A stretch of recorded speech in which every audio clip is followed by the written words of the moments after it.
Welcome to the special broadcast on DD India, Books to Silver Screen. In the West, it is quite common to adapt books into movies as they provide established story, structure and character growth.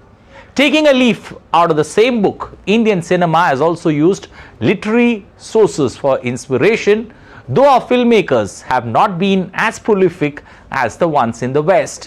Why is India not being able to enjoy the creative intersections of cinema and books?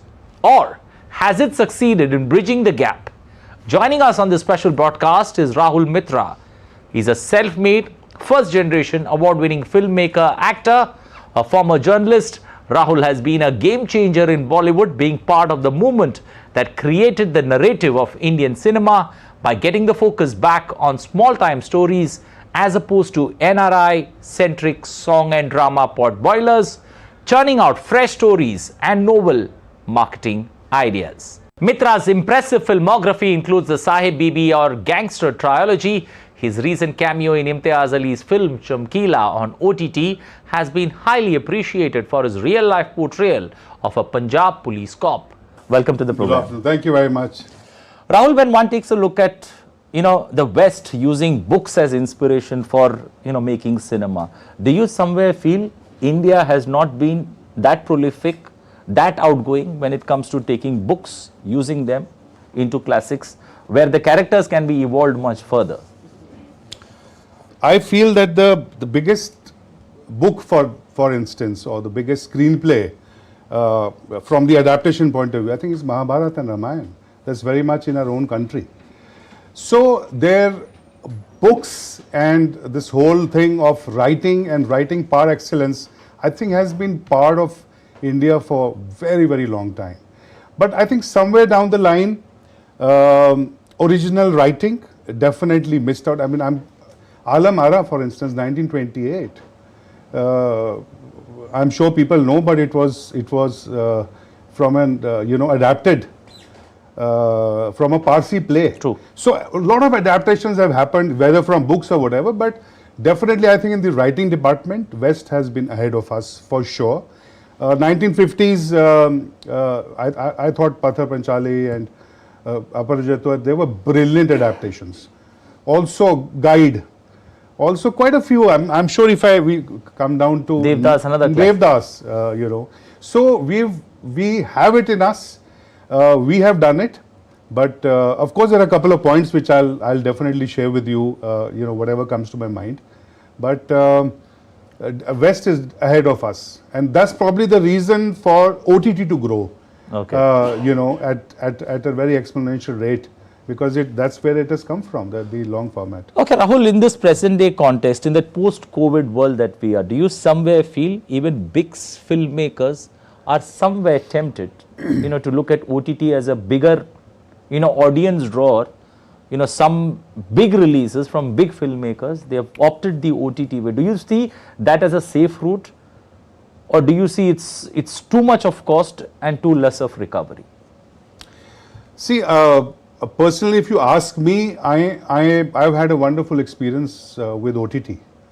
2020 December, I assigned my film, which was produced by Rahul Mittra Films, Doordarshan, with Sanjay Dutt, and I'd shot the film, at a nice scale and all of that. And after watching the film, I took a conscious decision that this film warrants an OTT release. Okay. Now, why I thought that was, and this is, mind you, before COVID, and 2020 is the release date, but of course, when I shot the film and when I decided, it was just before the advent of COVID. Okay. And why I took this decision was very simple, because I thought that this film is slightly international in appeal, and maybe audiences across the world will probably appreciate this cinema. Hence, I have had so many releases as an independent filmmaker. Why don't we go on the OTT?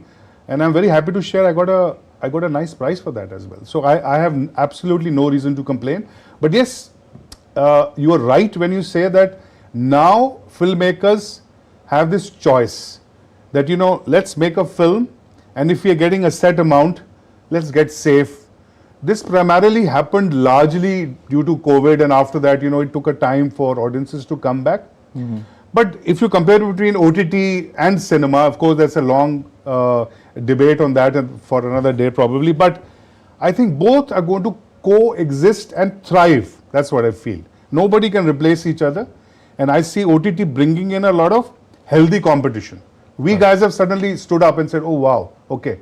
We need our feet up and we need to be in the game.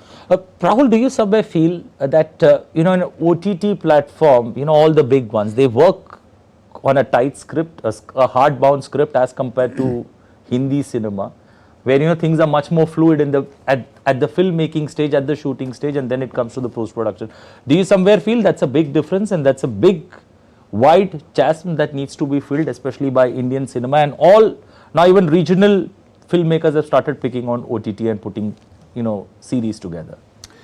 See, whenever you bring in discipline, I think that leads to content, because cinema or entertainment, as we all know, is half of it is commercial and half of it is creative.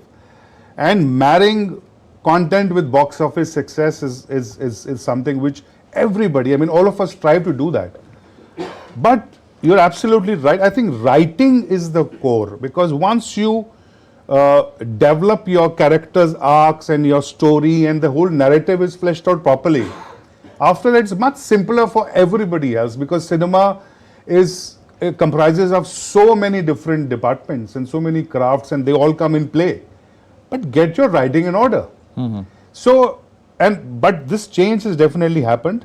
And yes, after OTT, writing departments have, and I feel so happy for and myself being a former writer, a former journalist, I feel so happy. Writers are respected today.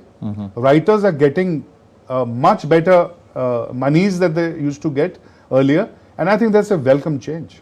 Okay, Rahul, when one takes a look at writing, do you see in today's times, especially, the too many remakes from South releases that we've seen, Hindi cinema take over, the big stars ready to do it. Somewhere deep down, writing is much better in the South and in the East as compared to Hindi cinema. Do you get the sense when you look at, say, a Drishyam? Or for that matter, writers who've got good people to write for them, and storytellers or filmmakers doing, par excellence, not in terms of business, but purely in terms of catching the audience imagination? Anil, I think it is just one small little thing, which and anybody can see that if you were to just go deep down, that what is it that works? It is just rootedness, and that rootedness, by rootedness, I don't imply setting it in a rural setting. All I mean is that honesty, and that honesty in writing is something that we have seen in the South much more as compared to the Hindi industry, especially in last few years. So I think the writers there, hats off to them. I have interacted with a few of them. And recently I was with Rana Daggubati in Hyderabad. He called me for a nice session, and I was sitting with him. We were developing, sort of discussing something, and I was amazed at his pointers. He said, sir, if we do this.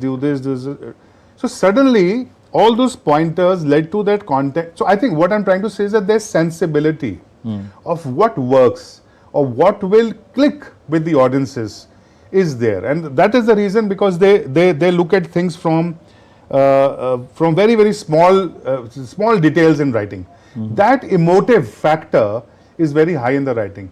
That is something which we, just action and big setups and all that is not going to get you audiences. I don't want to name some films, but recently we've seen such big budget films, such loss of money. My heart bleeds. And some of them are, my friends have acted and all, and I tell them, what were you doing? Where is the story? I don't feel for the character. I'm not feeling for the character's brother. I'm not feeling for so that whole arc is missing. So I think we need to definitely pick up few things from there. Of course, we have some brilliant writers in the Hindi film industry as well. But you always have to learn, and I think that is how we co-learn, and that is how we develop. Look at West also as a brilliant writing.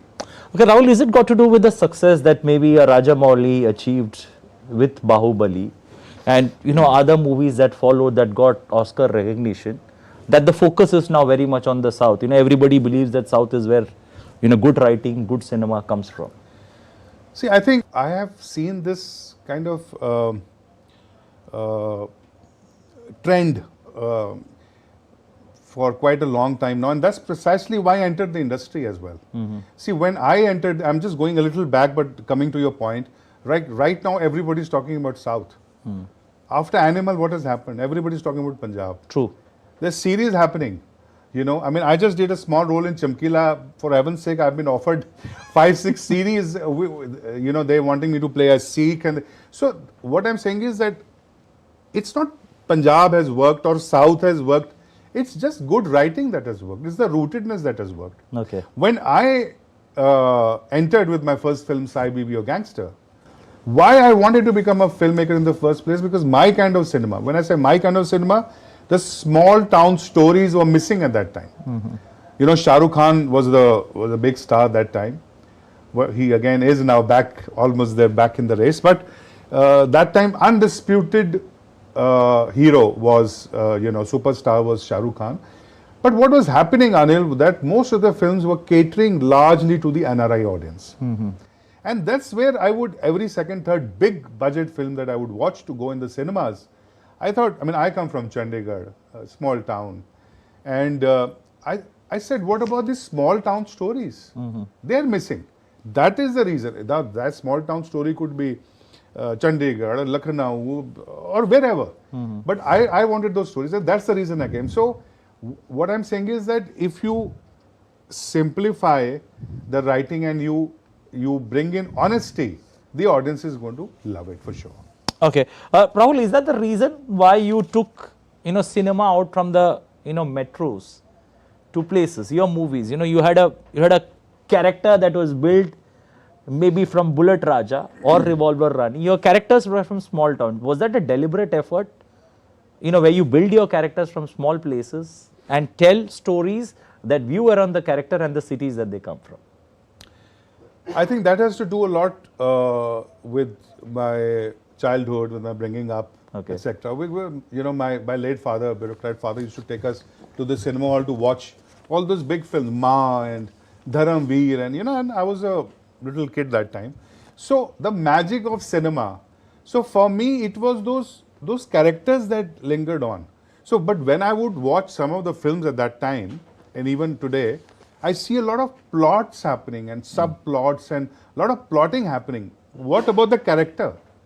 Why is the character not doing something to me? Why am I unable to relate to the character? Hence, I realized that for me, character took precedence over the general plot of it. Of course, plot is important, but so is the arc of the character. Okay. And I thought that, if there's somebody very successful in Mumbai or Delhi or wherever, and a leading chartered accountant or whoever, and he goes to office and he comes, how boring is that? I mean, it's a regular life and he's a successful guy. That's great. But where is the story? So if we go deep down on where he came from and etc. And so that was my basic idea. I was always, and I still am, looking for great characters, and that's probably the reason. It was subconscious at that time, but it just so happened that I found my stories. And currently also, I'm working on a thriller.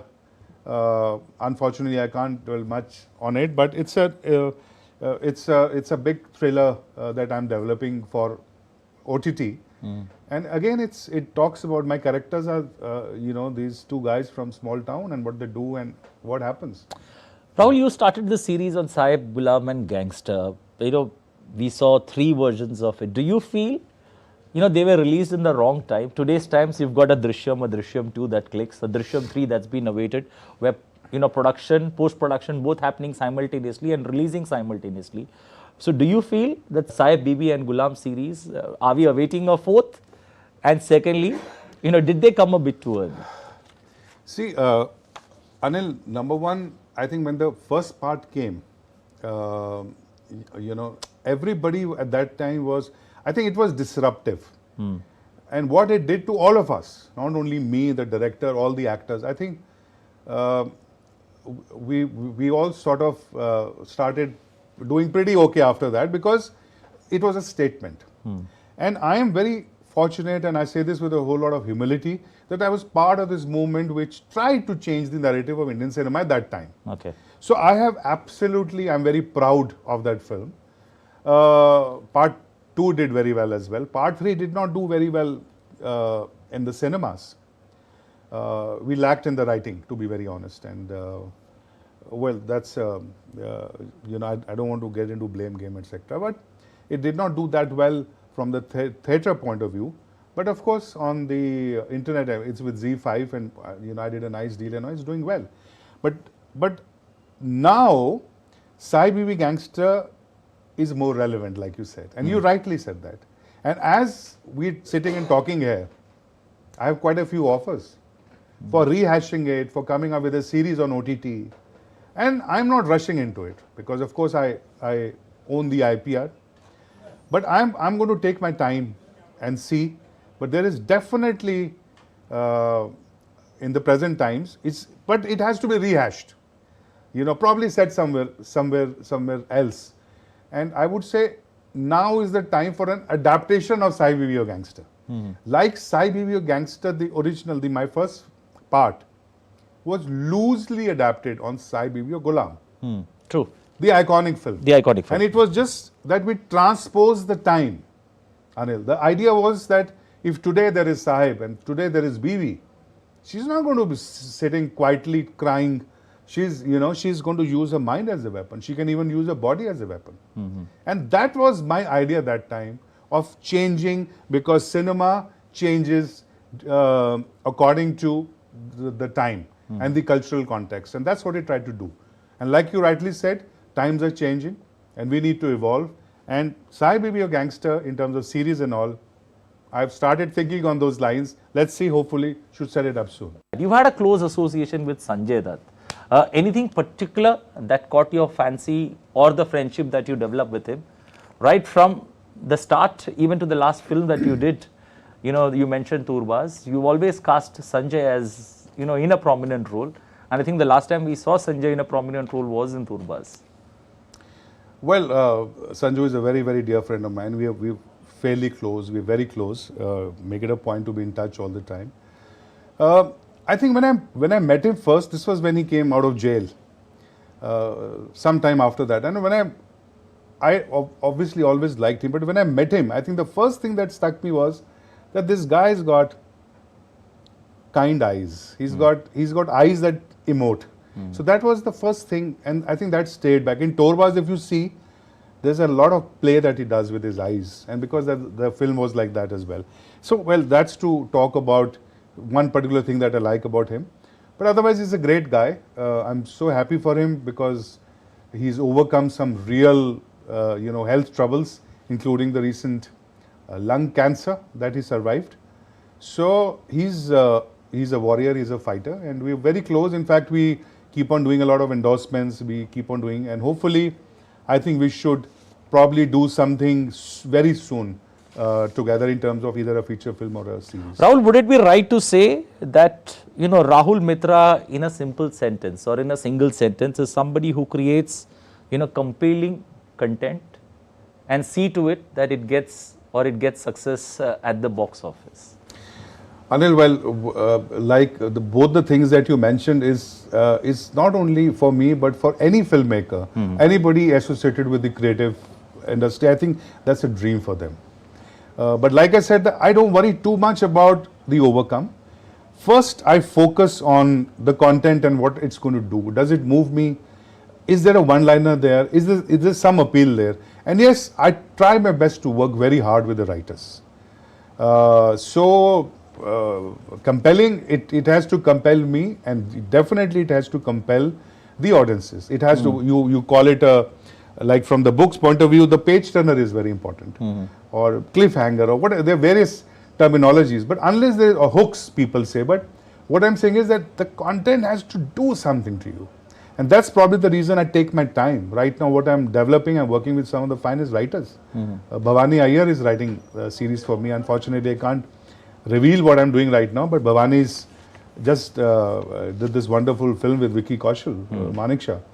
And it's one of her finest works. And she told me, Rahulji, can I take 1 more month? I said, what? And she said, no. I said, take 3 months. She said, what? I said, yeah, please do. So I'm not in a rush, because the writer has to live with the content, and you have to engage with the writer. I mean, and unfortunately there are people who say, you have to do it in 1 month. I don't work with such people. So for me, the writing part is very important. Creation is very important. And once that happens, then you try your best for all other departments to come and do it. Rahul, since we mentioned writing, books, we've discussed all this, but do you get the sense there is too much of non-fiction writing that happens in India, especially when it comes to, politics and subjects that revolve around politics? But we are yet to see a good series or a good film on, say, something like an Yes Prime Minister that we all look up to. We've never seen something like that. Do you see something in the pipeline that could, very soon materialize? Or will you take up the challenge of doing something like that, because at the end of the day, we all watch whatever we watch so that it brings a smile on our face. See, there's some content that I watch and I get affected and I said, oh my God, what is this? Why have we gone wrong? I mean, this I talk to myself and often some friends, and this is not only as a filmmaker. This is as a former journalist, as an audience, as somebody who studied political science, as somebody who's lived life and is living life. So if I am uncomfortable watching it, I'm sure the audiences are. So my point is that OTT should not be used for just a dumping ground. Let's go out. We are competing with the best of the best in the world. So of course, and I'm trying my best to develop some real good stuff. I mean, every filmmaker feels that his stuff is good, but I'm sure in the time to come, you shall probably see something which hopefully you will find compelling, and hopefully you'll find there are different words to it or whatever, but as long as it engages you, my job is done as a filmmaker. Okay, on that note, we're running short of time, but a pleasure having you here in the studio. Pleasure being here. Thank you so much. Discussing books and cinema. Well, books are a man's best friend, and books are inspiration not only for common man but also filmmakers. But are we getting that synergy right when it comes to getting more books being made into films, or characters in books getting a better shelf life, a better understanding for the common man and the filmmaker and the film goer to make sense of? Well, on this special broadcast, that's all we have time for. On the other side, we're going to get you more interesting characters, more interesting filmmakers, and finding intersections, especially between cinema and books. Thanks for now. Bye-bye. Take care. Goodbye.